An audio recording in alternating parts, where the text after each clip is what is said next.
Welcome to Glisso English. Real life stories.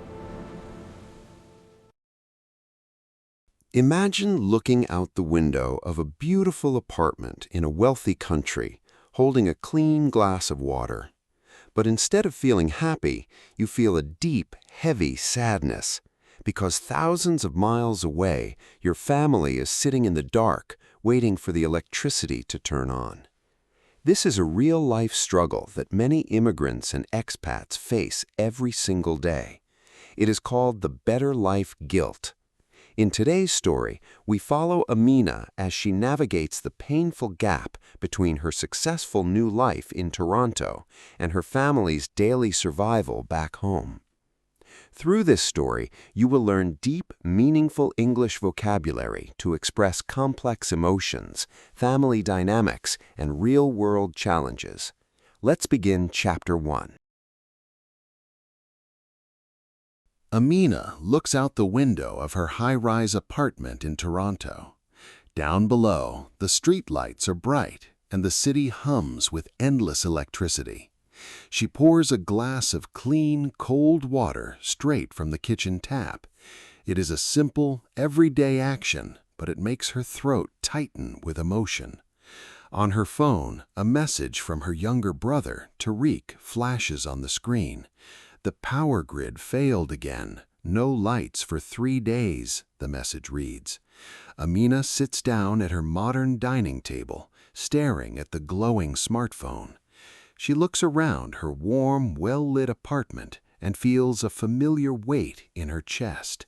It is the heavy burden of success, a quiet guilt that never truly leaves her. Only 2 years ago, she left her homeland to pursue a career in technology. Now she earns a good salary, enjoys constant electricity, and never worries about basic survival. Yet every comfort she enjoys feels like a direct betrayal to the people she left behind. How can she enjoy this beautiful life when her own family is struggling for clean water? She closes her eyes and can almost smell the diesel smoke from the neighborhood generators. She can hear the constant loud complaints of neighbors waiting in long lines for water trucks. Here, water flows freely and the lights never go out. There, survival is a daily battle against a collapsing infrastructure. Amina takes a slow sip of her water, but it tastes like ash in her mouth. She types a quick reply to Tariq, trying to hide her comfortable reality behind careful words. "I am sending money tomorrow," she writes, staring out into the bright, indifferent city.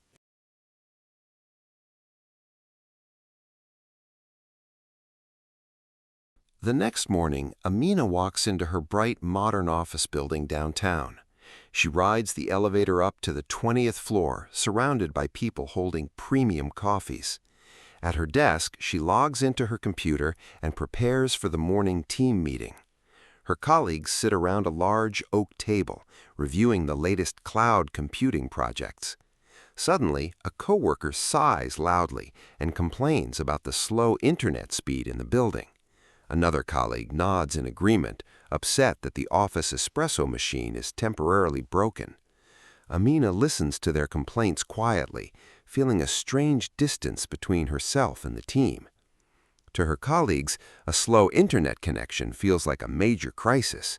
To Amina, a real crisis means choosing between buying food or buying clean drinking water. She remembers her mother washing clothes in a heavy plastic tub back home. She remembers the heat, the sweat, and the constant exhaustion of daily chores. Every luxury in this office feels disconnected from the reality of her family's life. Later, during her lunch break, Amina buys a standard latte from a local cafe. As she taps her debit card to pay, she looks at the price on the screen. $5 for a single cup of warm milk and coffee. In her mind, she immediately converts the currency back to her home country's money. $5 is enough to buy 10 large bottles of clean, safe water for her siblings. The latte suddenly feels incredibly heavy in her hand, like a symbol of waste. She sits by the window, watching busy professionals walk past her on the clean sidewalk. She is physically present in Toronto, but her heart is trapped across the ocean.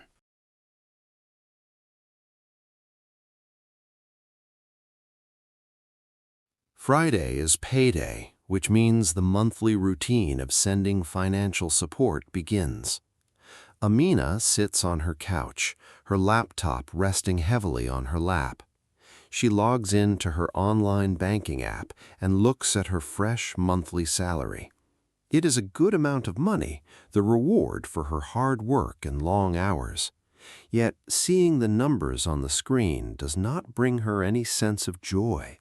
Instead, she feels a familiar, sharp spike of anxiety in her stomach. She opens a money transfer application and inputs the bank details for her brother, Tariq. With a few quick clicks, she prepares to send a significant portion of her earnings. She knows exactly how this money will be divided when it arrives across the ocean. A portion will pay for a private delivery from a local water truck.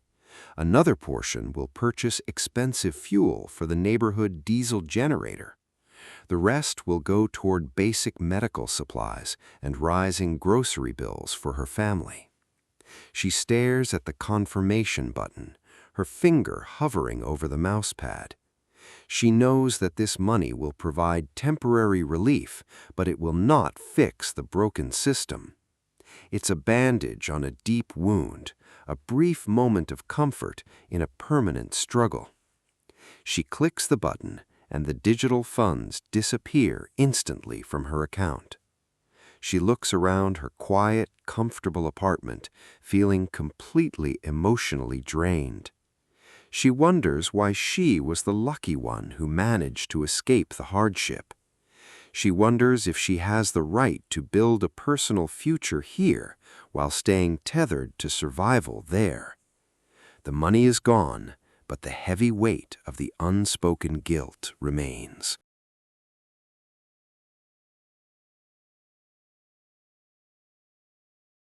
It is Sunday evening, and Amina prepares for her weekly phone call with her family.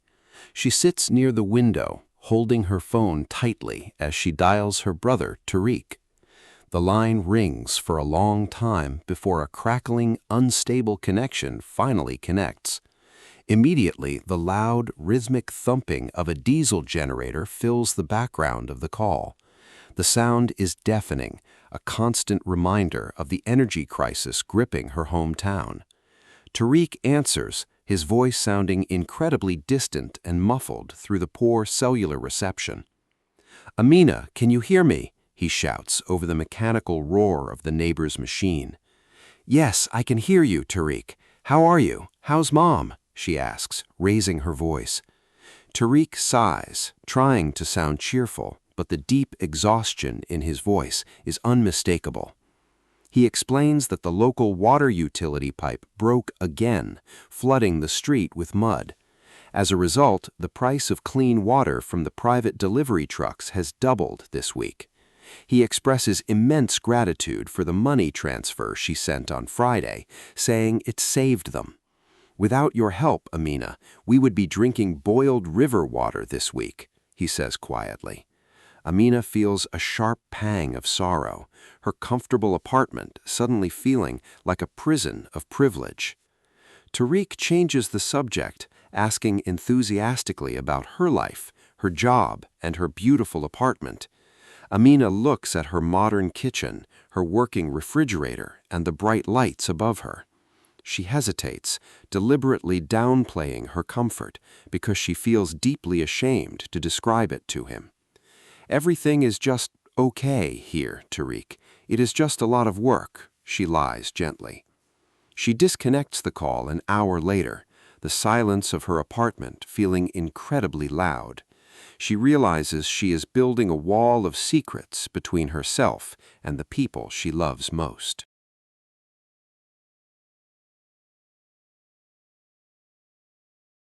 Determined to find a permanent solution, Amina spends hours researching alternative power options online.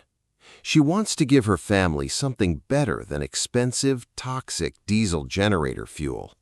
After reading several reviews, she purchases a premium industrial-grade solar inverter system. It features high-capacity lithium batteries and durable solar panels designed for harsh weather. The system costs her 2 months of savings, but she pays happily, feeling a sense of purpose. She arranges for a specialized international courier to ship the heavy equipment directly to Tariq. 3 weeks later, her phone rings late at night, and Tariq's name flashes on the screen. She answers quickly, expecting to hear excitement, but her brother's voice is tense and low. "Amina, the solar equipment arrived safely, but we cannot install it on the roof," he whispers. Amina sits up in bed, confused and disappointed after spending so much money. Tariq explains that criminal gangs are actively targeting houses with visible solar panels. In a neighborhood with no electricity, a bright solar panel is a clear sign of wealth. Installing it would make their home a target for a violent midnight robbery. Instead of bringing safety and peace, her expensive gift has brought immense anxiety and fear. The heavy boxes are currently hidden under blankets in their small living room, completely useless. Amina sinks back into her pillows, feeling a wave of defeat wash over her body. She realizes that her Western money cannot simply fix a deeply broken societal system. Her good intentions were blind to the dangerous reality her family faces every single day. She stares at her ceiling, understanding that money alone cannot buy safety for the people she loves.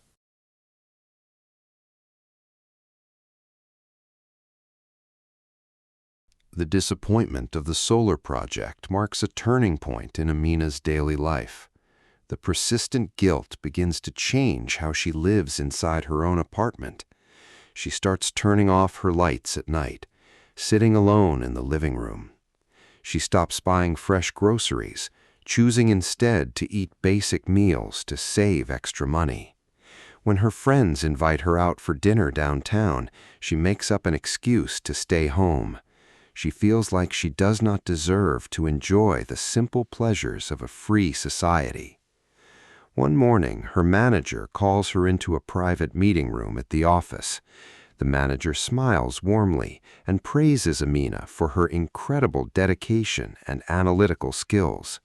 She offers Amina a major promotion to a senior role, complete with a substantial salary increase.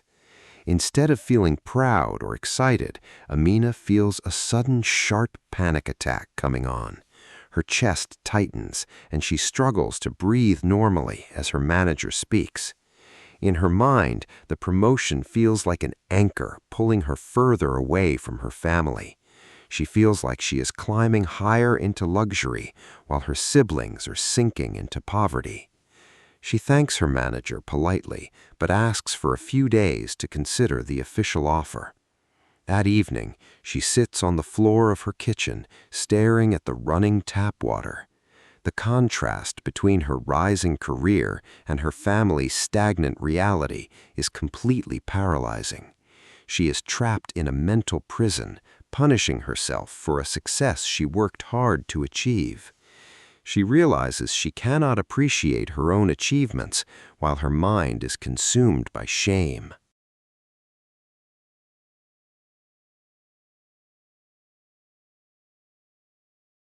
A few days later, Tariq sends a single photograph to Amina's phone. The image shows their younger sister sitting at the wooden kitchen table at night. She's studying for her final high school exams, leaning close to a flickering wax candle.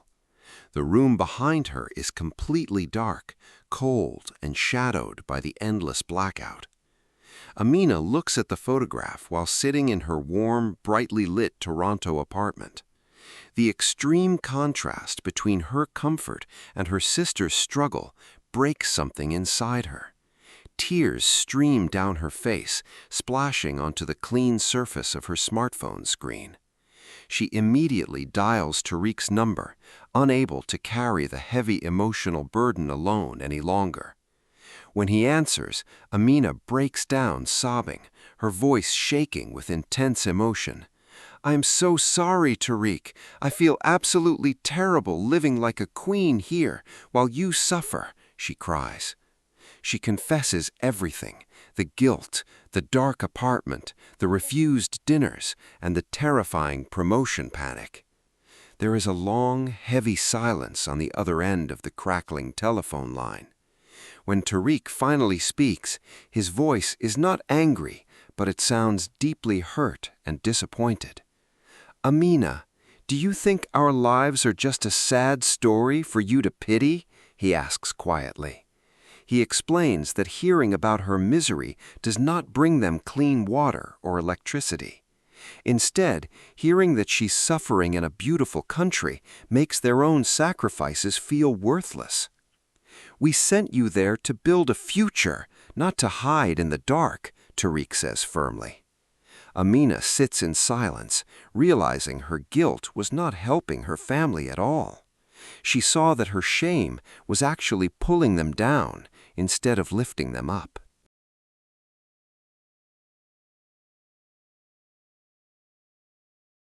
Tariq's honest words echo in Amina's mind long after the phone call ends.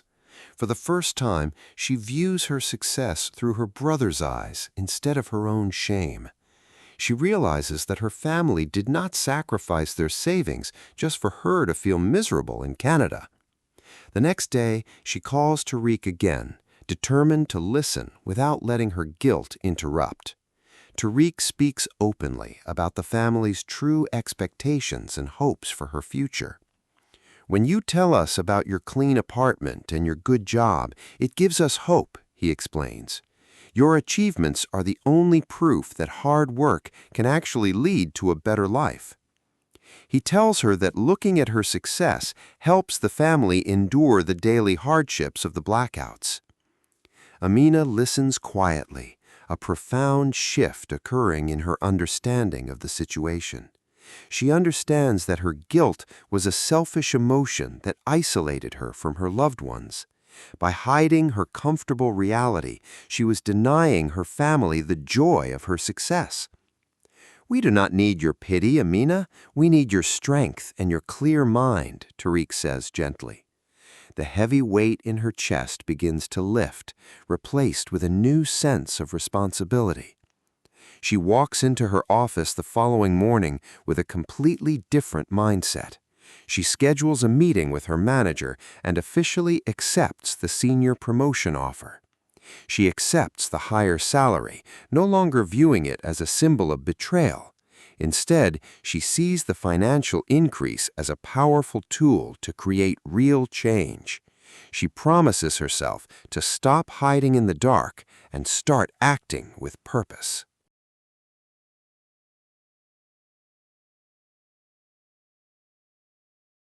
With her new mindset, Amina stops sending random, expensive gifts that create security risks. Instead, she schedules an online meeting with Tariq to discuss a practical, community-based solution. Tariq introduces her to a local engineer who wants to build a neighborhood water station. The plan is to install a water purification system inside a secure concrete community building. Because the building is guarded by local residents, the equipment will be completely safe from theft. The project requires a significant amount of money to buy the commercial filters and solar pumps. Amina uses the extra income from her new senior promotion to fund the initial phase. She feels a surge of energy as she transfers the money, knowing exactly where it is going. Every dollar she earns in Toronto now has a direct, positive purpose across the ocean. Back home, Tariq manages the construction, working closely with the local engineer and neighbors. He sends Amina daily updates with photos of progress, cement mixing, and pipe installations. Amina shares these updates with her coworkers during lunch breaks, no longer feeling like an outsider. Her colleagues are amazed by the project and offer technical advice to help optimize the solar system. Amina realizes that by embracing her success, she has unlocked resources to help her homeland. She no longer turns off her apartment lights or skips meals out of a sense of shame. She understands that taking care of her own health is necessary to keep supporting others. The connection with her family changes from a source of anxiety to a partnership of hope. They are no longer victims and a savior. They are a team building a future together.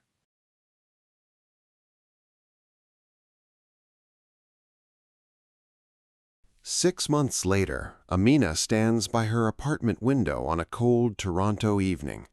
The city below is covered in white snow, the bright streets glowing under the winter lights. She holds a glass of clean water in her hand, looking at her smartphone on the counter. A video message from Tariq arrives, and she opens it with a warm, confident smile. The video shows the completed community water station, surrounded by a joyful crowd of neighbors. The solar panels are securely mounted on the thick concrete roof, absorbing the midday sun. Below, clean, purified drinking water flows smoothly from 3 stainless steel taps. Amina watches as her younger sister fills a large container, laughing with her school friends.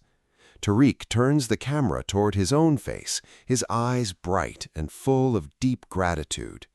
"We did it, Amina. The whole neighborhood has safe water now because you didn't give up," he says. Amina feels a profound sense of peace wash over her, completely replacing the old toxic guilt. She takes a slow sip of her water, finally appreciating the taste of her own success. She understands now that living a better life in a rich country is not a betrayal. It is an opportunity, a powerful platform that allows her to lift her family out of hardship. She no longer feels split between 2 different worlds, torn by shame and distance. She has successfully built a beautiful, strong bridge of hope across the wide ocean. As she turns on her living room lights, she looks forward to her next conversation with her brother. She is ready to share her achievements, knowing that her light brings warmth to the people she loves. Amina's journey reminds us that success is not something to be ashamed of. When we move to a new country and build a better life, the guilt can feel overwhelming. But our success is not a betrayal to the people we left behind. It is a tool. It is a resource. It is a bridge. By allowing herself to thrive in Toronto, Amina found the strength and the means to change realities back home. Your achievements do not diminish the people you love. They give them hope. Thank you for listening to today's story. Real-life problems like the better life guilt are rarely talked about, but they shape the lives of millions around the world. If this story touched your heart, or if you have ever felt a similar weight, please share your thoughts in the comments below. I would love to read your reflections. And don't forget, you can find all the vocabulary used in this story down below in the description box. To continue improving your English listening skills with deep, meaningful stories, make sure to hit the like button and subscribe to the channel. Turn on the notification bell so you never miss a new chapter. Thank you for studying with me today. Keep growing, keep learning, and I will see you in the next story. Goodbye.